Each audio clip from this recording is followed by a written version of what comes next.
Student welcome back to my channel Samrat. Student जितना बच्चे class 10 में और 25 फरवरी को मेरे प्यारे साइंस का पेपर देने वाले उनके वीडियो सबसे ज्यादा इंपॉर्टेंट है। मेरे प्यारे साइंस के पेपर में आप लोगों का 20 नंबर का मूविकल प्रश्न पूछेगा और मेरे प्यारे आज की इस वीडियो में पूरे के पूरे विज्ञान का महत्वपूर्ण मैंने टोटल 50 प्रश्न लिया है। अगर इस 50 प्रश्नों को अगर आप तैयार कर लेते हो तो एमसीक्यू में मेरे प्यारे जो मल्टीपल चॉइस क्वेश्चन आएगा उसमें आप 20 में 20 करके आ जाओगे, एक भी प्रश्न छूटेगा नहीं मेरे प्यारे। अगर आप 50 प्रश्न तैयार कर लेते हो पूरे के पूरे किताब बता रहा हूं, सबसे मोस्ट इंपोर्टेंट क्वेश्चन बता रहा हूं। चलिए समय बिल्कुल हम लोग के पास नहीं है, जल्दी से मैं क्वेश्चन स्टार्ट करता हूं।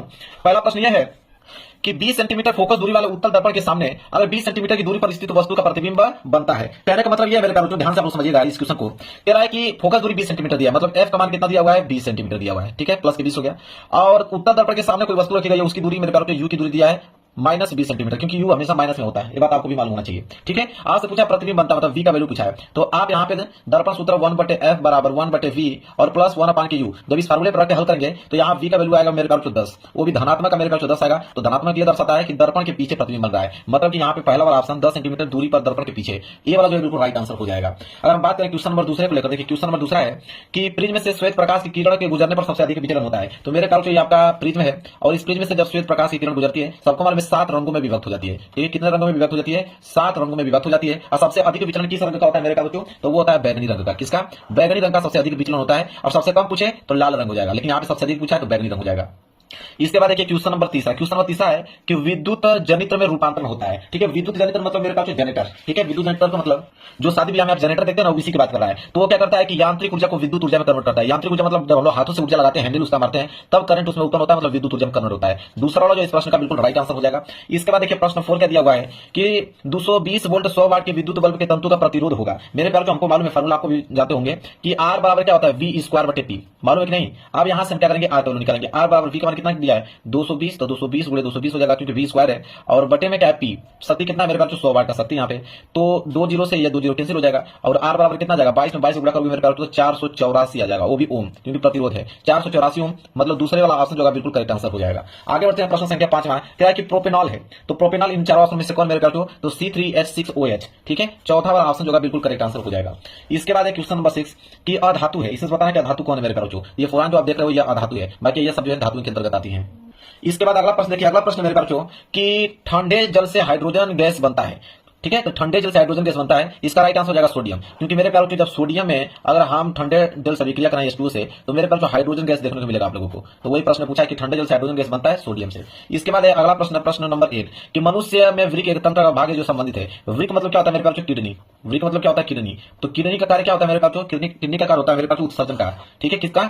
उत्सर्जन का कार्य होता है किडनी का मेरे पास। आगे बढ़ेंगे प्रश्न संख्या 9। कह रहा है कि स्वपोषी पोषण के लिए आवश्यक है। स्वपोषी पोषण मतलब जो अपना भोजन स्वयं बनाते हैं, तो जो अपना भोजन स्वयं बनाते हैं उनको कार्बन डाइऑक्साइड तथा जल भी चाहिए, क्लोरोफिल भी चाहिए, सूर्य का प्रकाश भी चाहिए, इसलिए ऑप्शन नंबर 4 जो इस प्रश्न का राइट आंसर होगा उपयुक्त सभी। इसके बाद है यहाँ पे 10वां प्रश्न कि अलैंगिक जनन मुकुलन द्वारा होता है। तो अलैंगिक जनन मुकुलन द्वारा होता है, कहां पे होता है मेरे प्यारे बच्चों, तो ये हो जाएगा आपका ईस्ट में। कहां पे होता है? ईस्ट में, याद कीजिए बहुत इंपॉर्टेंट प्रश्न, ईस्ट में होता है। इसके बाद है अगला प्रश्न, प्रश्न संख्या 11 परागकोश में बहुत सिंपल है, परागकोश में तो पराग के कण ही होंगे, तो चौथा वाला ऑप्शन जो है बिल्कुल करेक्ट आंसर हो जाएगा।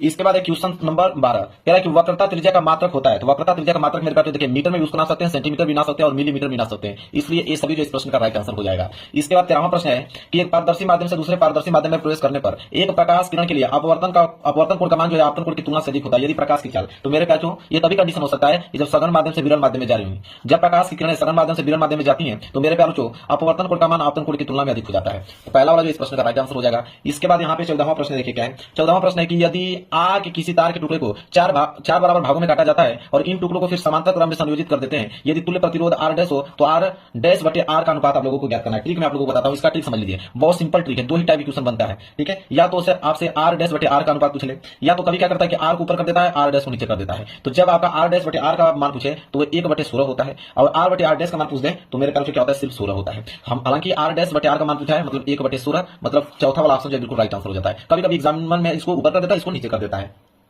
चलिए आइए चलते हैं क्वेश्चन संख्या 12 की तरफ। क्या कि विद्युत धारा का मापन किया जाता है, तो सबको मालूम है विद्युत धारा का मापन किया जाता है अमीटर से। किससे नापते हैं? अमीटर से नापते हैं। दूसरा वाला जो बिल्कुल राइट आंसर हो जाएगा। आगे प्रश्न संख्या 16 कि धामन सोडा का रासायनिक सूत्र होता है। तो धामन सोडा बहुत इंपॉर्टेंट है। धामन सोडा का रासायनिक सूत्र मेरे ख्याल से होता है आपका Na2CO3 10H2O होता है। तीसरा वाला जो है बिल्कुल राइट आंसर हो जाएगा। 17वां प्रश्न है कि 1 विलियन नीले लिटमस को लाल कर देता है और इसका पीएच मान होगा। मैं इसको एक फॉर्मूला आपको बताता हूं, जैसे अनिल याद कर लीजिए। अनिल तो अ से होता है आपका अम्ल, अ से क्या होता है अम्ल, और न से होता है नीला, ठीक है, और यल से होता है लाल, मतलब कि जो नीले से लाल कर दे, ठीक है, वो अम्ल कहलाता है। ठीक है, और अम्ल का मान हमेशा मेरे प्यारे बच्चों 7 से छोटा होता है, तो 7 से छोटा यहाँ पे 6 है, तो बिल्कुल पहला वाला ऑप्शन जो बिल्कुल राइट आंसर हो जाएगा। इसके बाद है 18वां प्रश्न कि निम्न में से कौन ऊर्जा का सिक्का या मुद्रा के रूप में जाना जाता है। ऊर्जा का सिक्का मतलब एनर्जी ऑफ मनी, किसको कहा जाता है मेरे प्यारे बच्चों, एटीपी को कहा जाता है। दूसरा वाला ऑप्शन जो बिल्कुल राइट आंसर हो जाएगा। इसके बाद प्रश्न संख्या 19 देखिए, कह रहा है कि निम्न में से कौन सा एक केवल जंतुओं में पाया जाता है। तो केवल जंतुओं में इन चारों ऑप्शन में से क्या पाया जाता है मेरे प्यारे बच्चों, तो वो है आप लोगों का तंत्रिका तंत्र। दूसरा वाला ऑप्शन जो है बिल्कुल करेक्ट आंसर हो जाएगा, तंत्रिका तंत्र। इसके बाद देखिए प्रश्न 20वां क्या है, कह रहा है कि मेंडल ने अपना प्रयोग निम्न में से किस पौधे पर किया था। तो किस पौधे पर किया था मेरे बच्चों, मटर के पौधे पर उन्होंने एक्सपेरिमेंट किया था। इसके बाद 21 कि निम्नलिखित में से कौन सी एक परावैंगनिक किरणों को पृथ्वी पर आने से रोकती है। तो परावैंगनिक किरणों को पृथ्वी पर आने से कौन रोकती है, ओजोन परत। दूसरा वाला ऑप्शन जो है बिल्कुल राइट आंसर हो जाएगा। इसके बाद है अगला प्रश्न, प्रश्न संख्या 22 कि एक विलियन नीले लिटमस को लाल कर देता है, इसका पीएच मान क्या होगा। तो अभी मैंने अनिल वाला फार्मूला बताया था ना, अनिल वाला, ठीक है, तो नीले से लाल कर देता मतलब अम्ल होगा, अम्ल का मान 7 से हमेशा कम होता है, इसलिए 6 वाला जो बिल्कुल राइट आंसर हो जाएगा। चलिए आगे प्रश्न संख्या 23 कह रहा है कि धावन सोडा का रासायनिक नाम होगा। तो धावन सोडा का रासायनिक नाम होता है आपका सोडियम कार्बोनेट। दूसरा वाला ऑप्शन जो है बिल्कुल राइट आंसर हो जाएगा। 24वां इसमें भरना है कि ठंडे तंतुओं से हाइड्रोजन गैस कौन बनाता है। तो वो है मेरे पास बच्चों जिंक। जब जिंक से विक्रिया कराते हैं, जैसे जेड है, जिंक से जब हम लोग जल से विक्रिया करेंगे तो हाइड्रोजन गैस देखने को मिलेगा आप लोगों को। यहाँ पे क्या भरा जाएगा, जिंक भरा जाएगा। चलिए आगे बढ़ते हैं प्रश्न संख्या 25 कह रहा है कि पीतल है, सबको मालूम कि पीतल एक मिश्र धातु है। चौथा वाला ऑप्शन जो है बिल्कुल राइट आंसर हो जाएगा। आगे प्रश्न संख्या 26 कह रहा है कि कार्बन परमाणु की संयोजकता, तो कार्बन की संयोजकता कितनी होती है, 4 होती है मेरे पास बच्चों। तो यहाँ पे आपका सी वाला ऑप्शन जो है बिल्कुल राइट आंसर हो जाएगा। इसके बाद प्रश्न संख्या 27 कि प्रकाश संश्लेषण क्रिया में ऑक्सीजन गैस निकलती है। ठीक है, कहां से निकलती है मेरे प्यारे बच्चों, तो वो निकलता है आपका जल से। किसे, जल से निकलता है। यहाँ पे दूसरा वाला ऑप्शन जो बिल्कुल राइट आंसर हो जाएगा। 28वां है कि स्वपोषी पोषण के लिए आवश्यक है। तो जो अपना भोजन स्वयं बनाते हैं उनको उपयुक्त सभी चाहिए, क्लोरोफिल भी चाहिए, सूर्य का प्रकाश भी चाहिए, और कार्बन डाइऑक्साइड तथा जल भी चाहिए। इसके बाद है 29वां कि यकृत स्रावित करता है। यकृत मेरे प्यारे बच्चों क्या स्रावित करता है, यकृत जो है मेरे प्यारे बच्चों पीत रस का स्राव करता है, पीत रस स्रावित करता है। ठीक है, इसके बाद तीसरा है कि पादप में जाइलम उत्तरदायी है। देखिए ज से जाइलम, ज से जल, ठीक है, याद कर लीजिए, ज से जाइलम, ज से जल, मतलब जल का वहन करने में